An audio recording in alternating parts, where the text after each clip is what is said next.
అదే ఉప్పు కారం ధనియాల పొడి అన్నిని.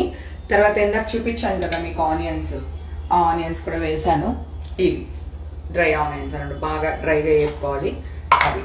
సో కొంచెం ఆయిల్ పోసాను.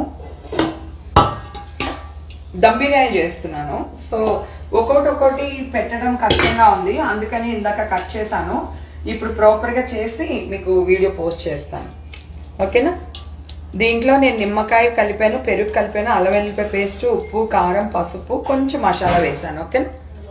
ఇది ఇట్లా వేసేస్తాము అడుగున.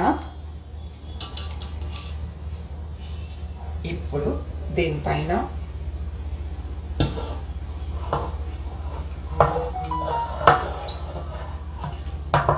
ఈ రైస్లో కొంచెం టమాటాలు, కొత్తిమీర, కరివేపాకు, పచ్చిమిరపకాయలు, కొంచెం గీ, కొంచెం అల్లం వెల్లుల్లిపాయ పేస్ట్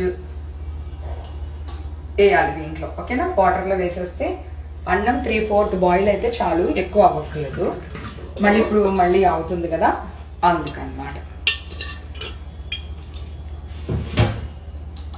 ఓకే, ఇప్పుడు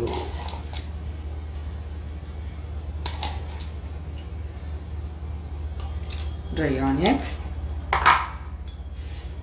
ఇది మనం కుంకుమ పువ్వు అంటాము, మీరు సాప్రనా ఏదో అంటారు కదా, అదే అది. ఇది నెయ్యి అన్నమాట. ఎస్, ఇది నిమ్మరసం.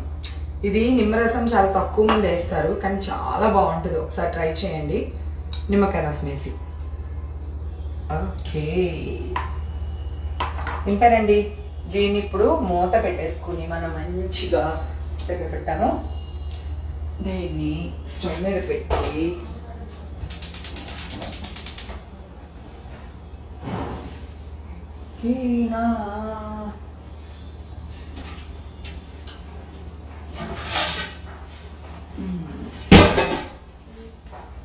మూత వేసేసి